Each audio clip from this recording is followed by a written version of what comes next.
Everyone knows that politics is extremely corrupt, but what was the exact moment in your life that you realized it's way worse than you could have thought?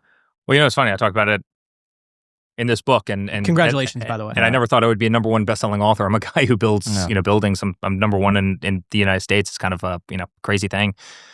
I'll never forget. I got a call from the FBI, and they said we need to see you at FBI headquarters in downtown New York. There's a threat against your company, and so naturally I rushed down there, and no one knew I was going. They specifically asked that, like, please, no one knows you're coming. And I drive into parking garage. The only people who knew I was there was Secret Service, the guy driving me down, and go up to the 8th floor into one of these skiffs. It's kind of this lead-lined room where you can't you can't bring cell phones, you can't bring anything into it.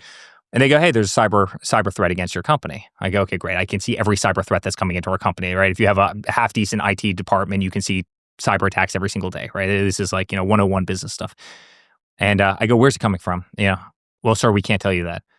Guys, is it China? No. Is it Russia? No.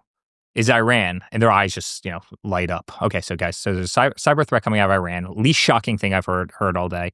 But you can't tell anybody that this is happening. This is absolutely secret. You can't tell anybody. And I go, okay, I won't tell anybody. Thanks a lot. Like, this whole thing felt like it's a waste of time. You could have just told me, hey, there's cyber threats. Just be really careful with your servers and everything else. But they swear me to secrecy. I go down to the parking garage. I get in a car, and no one, guys, knew I was there. My assistant didn't know I was there. No one in the company knew I was there. I was driving up the ramp in the FBI building in New York, and I got a call from the head of ABC News, a friend of mine. Eric, I hear you're down at FBI headquarters. And I go, John, what are you talking about? He goes, I hear you're at FBI. I'm like, I'm not at FBI headquarters. He goes, yes, you are. I know you're in the building right now. I go, John, I'm not at FBI headquarters. He's like, Eric, listen, we've known each other for a long time. Don't lie to me.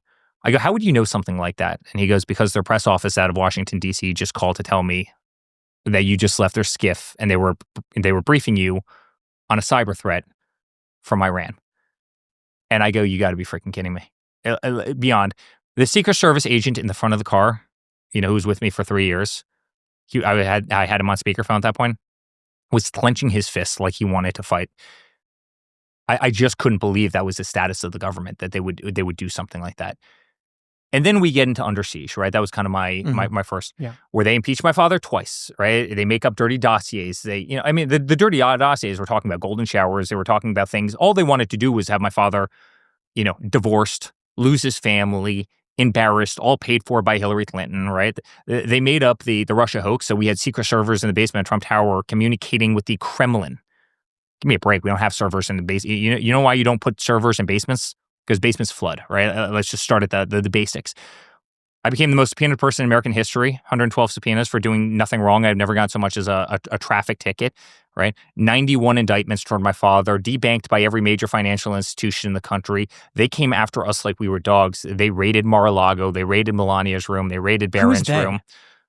It was the government. It was the government. It was Joe Biden. It was Merrick Garland.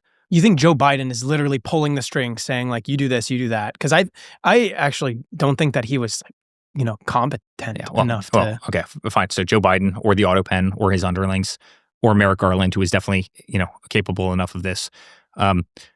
They lied. When they raided Mar-a-Lago, they said it was on behalf of NARA, National Archives.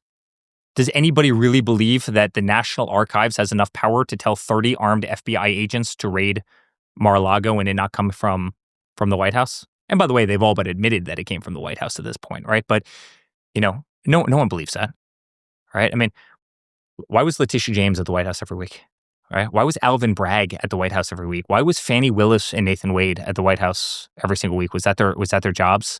Isn't that a little bit strange?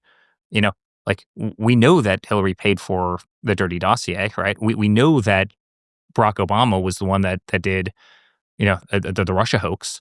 First because they wanted to try and make sure my father didn't get as many votes. And then second of all, because they were so embarrassed that a ragtag group of people who didn't know a damn thing about politics beat them, that they want to be able to perpetuate this narrative for a long period of time, right? They weaponized every bank. They weaponized every, financial institution. They weaponized the DOJ. They spied on our campaign. Kind of forgot to mention that before. How do you handle all of this? All the public criticism, all the attacks. How do you deal with it? And how you do it? You fight back.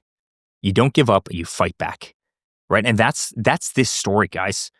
right? They wanted to destroy us. They wanted to bankrupt us. They wanted to have our family get separated. They wanted, certainly my father, to get divorced. They wanted to see us voiceless.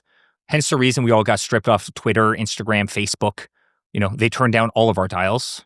It's one of the reasons you guys are as successful as you are, right? Because people are sick and tired of, they want to hear independent media versus, the nonsense that ABC and NBC and CNN and everybody else was shoveling for years. I mean, they wanted to see us dead. They wanted to see us in a jail cell. And when none of this worked, you know what they did?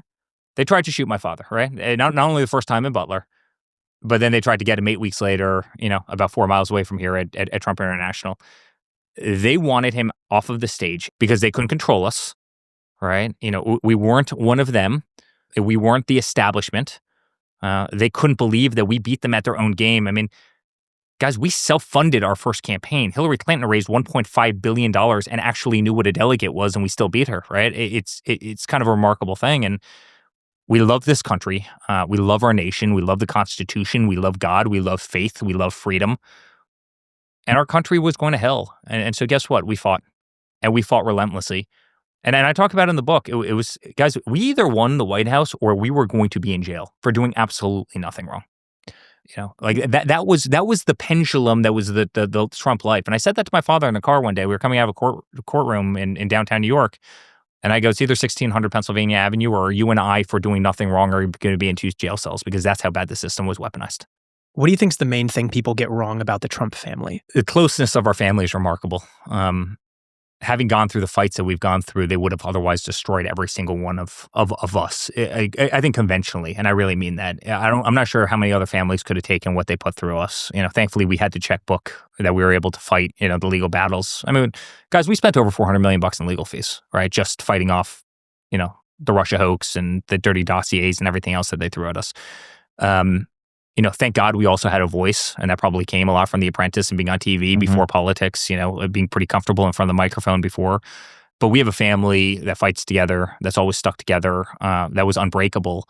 We're a very, very close-knit group of people, and honestly, it's probably the only thing that kept us alive. If you've ever been denied a car loan, credit card, or even an apartment because of what's on your credit report, you are not alone. Most people don't even know what's hurting their credit score, let alone how to fix it. That is exactly where our sponsor DisputeBeast comes in. It's an AI-powered platform that helps you find and remove outdated or inaccurate items from your credit report fast. We're talking things like late payments, old accounts and collections, or even accounts that don't belong to you. Not to mention, how it works is super easy. You connect your credit report and DisputeBeast scans it for negative marks that could be dragging down your score. Then it generates custom dispute letters tailored for your situation, no templates and no guesswork. You could choose to just download the data and send it to the agencies yourself, or you can use their built-in mail service where they will literally handle everything for you. It's honestly just really clean and simple to use, and it's built by experts. So if you're ready to take back control of your credit, go to DisputeBeast.com/ICH today. There's also a link down below in the description,